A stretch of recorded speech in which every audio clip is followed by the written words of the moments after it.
সম্প্রতি জ্বর আর শরীরে লালচে র্যাশ নিয়ে শিশুকে কোলে করে হাসপাতালে ছুটছেন অনেক অভিভাবকেরা।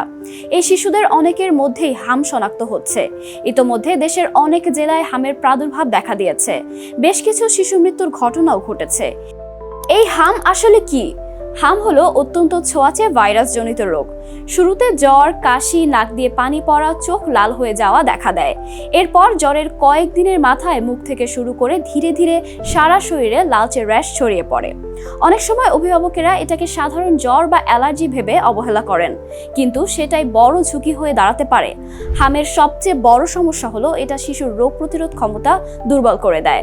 ফলে নিউমোনিয়া, ডায়রিয়া, কান পাকা, এমনকি মস্তিষ্কের প্রদাহের মতো মারাত্মক জটিলতা দেখা দিতে পারে।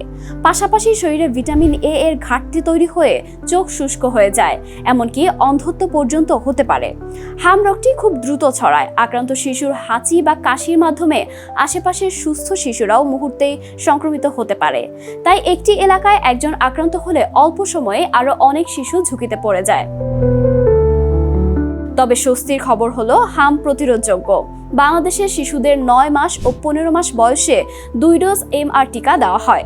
এই 2 ডোজ টিকা নেওয়া শিশুরা সাধারণত আজীবনের জন্য হামের সুরক্ষায় থাকে।